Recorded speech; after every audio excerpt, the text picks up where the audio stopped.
Welcome to this channel. In this video, I will show you exactly how to use the Facebook event setup tool.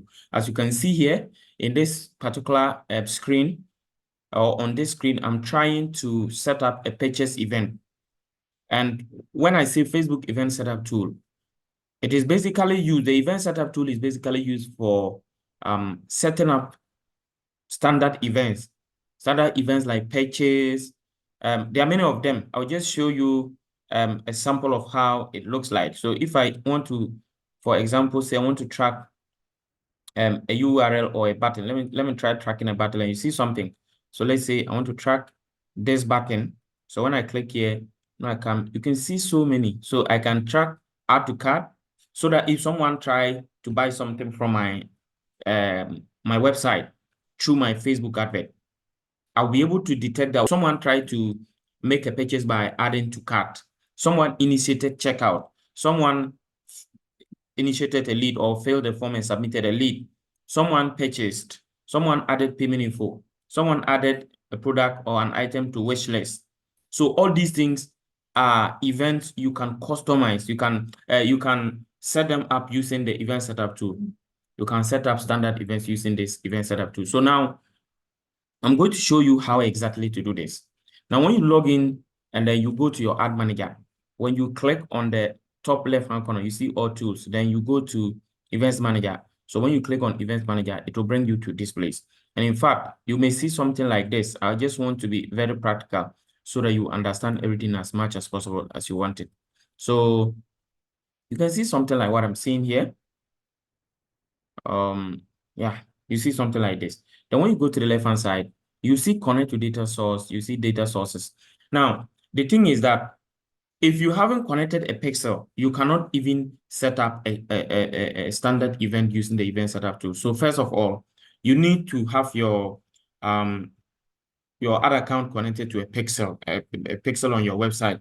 So those who don't know pixel, a pixel is a code that has to be inserted on your website and connected in such a way that whatever happens on your Facebook, it will be recorded. Whatever happens on your website will be recorded on your Facebook event manager so that you will know the actions people are taking on your website as you try to do advert. If not, if your pixel cannot record the data that is happening on your website, then you will not know that these are the actions the people are taking, and you cannot even optimize for anything and then make sales. Because if you don't know how many people are clicking on your page, like how many people are landing on your page, how many are viewing content, how many are purchasing, how many are adding to cart, how many are filling their payment information, then you will not be able to optimize and then target whatever action you want the people to take. So you need to be able to connect your pixel. So on that note, if you haven't connected your ad account or your Facebook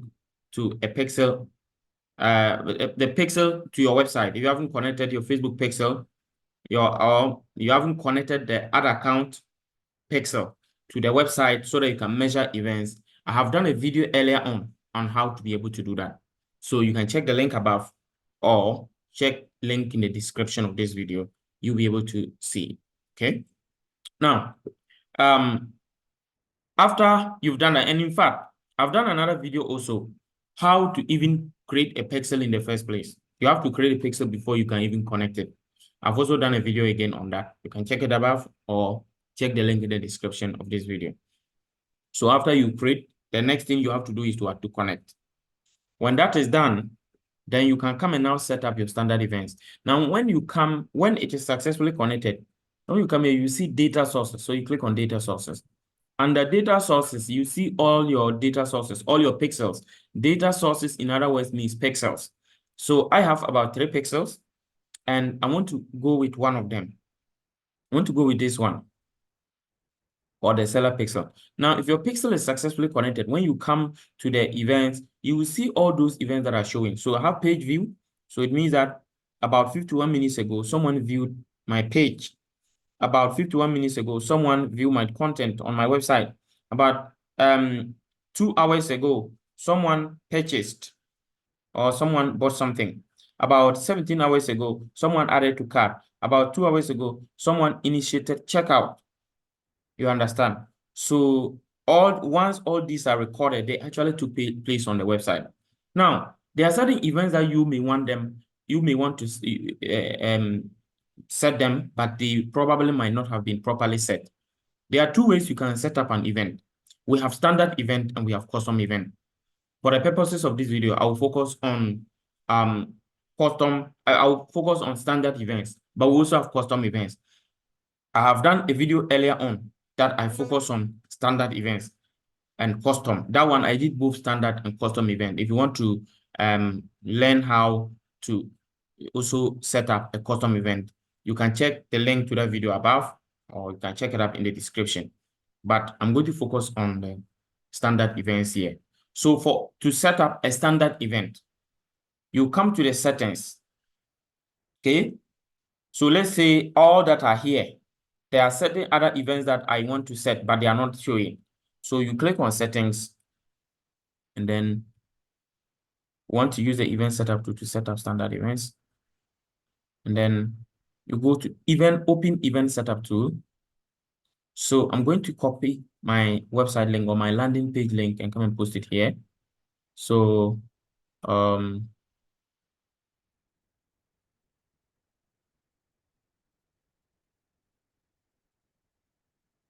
copied it. So I paste it here. So as you can see, I have opened up the event setup tool. So there are several standard events I can set up. As I explained earlier, we have a lot of events. So for example, we can have purchase event. That's an example one. We can have add to cart, we can have initiate checkout, and all those when we call them standard events because when we say purchase, everyone knows that to purchase, if we are talking about an e-commerce site, it means that to use your your debit card or credit card or PayPal to make a payment for a product or service on a website, and it's usually signified by a receipt. Okay, after you make payment, you see that any e-commerce site you make payment, there will normally be a receipt. It will take you to the thank you page. Then you also see a receipt being either shown to you, and you can like an electronic receipt you can download, or it will be sent to your email. That is a purchase. Everyone knows. When we talk about add to cart, we normally talk, at least everyone knows that to add to cart means to select a product or service into the digital basket. Just like the way you go into a shop, then or a mall, you pick items and put them into a basket, and then you send them for payment. It is the same thing. So all those events are standard events. So sometimes the standard event may not be well optimized or well set up on your page. So we need to set them manually. How do you do that? So for example, let's say that there are certain events that I want that are not showing. So I can decide that I want to either track them using a button or a URL. The difference between the button and the URL is that for the button, you want that when someone clicks on that particular place, then that particular action should be recorded, the name you want to give to it. Or for the URL, you want to indicate that when someone clicks on that particular link or URL, then it should be accorded, or it should be given the name that you have named that event. So I want to try tracking a button. So if I want to track a button, for example, anyone. So when I click on track button, you see, so they are asking me which particular button do I want to track? Do I want to track this or this or this or this? You see, so I can decide anything that I want to track. If I want to track here, if I want to track any of these products or services, I can do that. Now, I want to cancel. But let me show you how to track the button again. I think I forgot about something I needed to do. Let me just open one of the products. You see, so I can decide to track a button here. So if I click on track new button, they are asking me which one do I want. So I want to track this button. So the button I want to track is the buy now. So when I click on the buy now, they will ask me to give a name to it. You see, so when someone clicks this button, buy now, What name do I want to give to it? Do I want to give it add to cart, initiate checkout, lead, purchase, add payment info, add to wish list, and all that? You see, so I can choose the name I want. Do I want to give it view content? So the name I want, I can give it.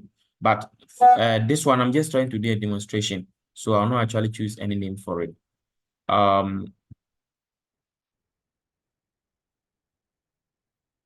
won't choose any name for it. But okay. So if I also want to, let's say I want to track a URL. So I want to indicate. So let's say if someone goes to this particular URL, I want to give it a certain name. Or let's say that let's take one of the products again and get to the last step. So let's say this is it. If I click on pay now, you see where it is getting to almost the last step. So let's say that this checkout is not reflecting well in my event manager, and I want to label this. I want to give a name. I want to set the checkout as a standard. I want to give a standard. I want to set a standard event called checkout. You see.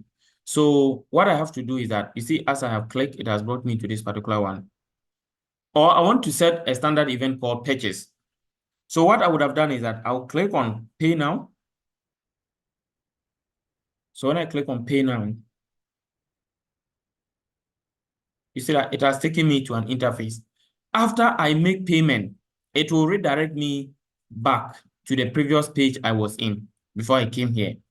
So when I make payment and it directs me back to the previous page I was in, so let me just go back and demonstrate something.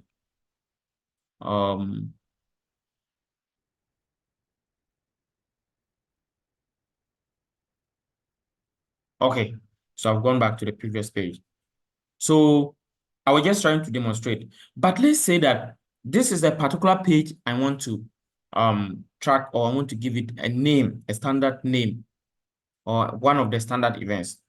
So I can decide, let's say I want to track this URL. Anyone who goes to seller.co/m/davidasana, I want to give it a name, page view. So let's say that the page view was not properly, it is not working effectively as an event. So what I have to do is that I have to click on track URL. So you see, automatically they have taken the URL where I am, and this is the URL. So normally you have two things. You can have equal to or contains.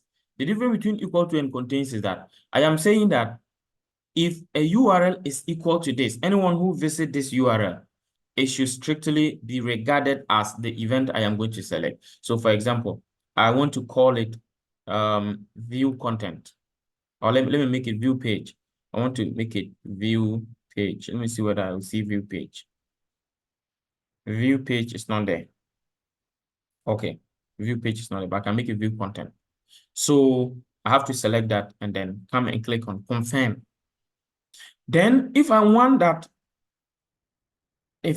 any URL that contains this to be called view content, I have to choose contains. What it means is that it must not exactly be equal to this, but any URL that contains this particular thing in it. Which means that this thing may be there, but there may be other things attached to the URL. So for example, it could be https://seller.co/m/davidasana/ something. It means that the URL that I am at least this particular, anything that contains this URL. Contains means that it may have this one and other things in it. It should be regarded as what? View content. So that is the difference between the contains and the equals. Equals means that only that particular, it must exactly be the same. But contains means that it must contain a portion. What is here must be part of that particular URL, but the entirety of the URL must not be just this. It could have this one and other things attached to the URL. That is exactly what it means. So after you select that, when you select equals to or contains, then you click on confirm, then the event will be set up. However, I am demonstrating, so I don't want to set up the event itself. So after you are done with everything, you click on finish setup. Finish setup. So when you finish the setup, when you come back to the event manager, after some time, normally it takes about 48 hours, and they will start to show here.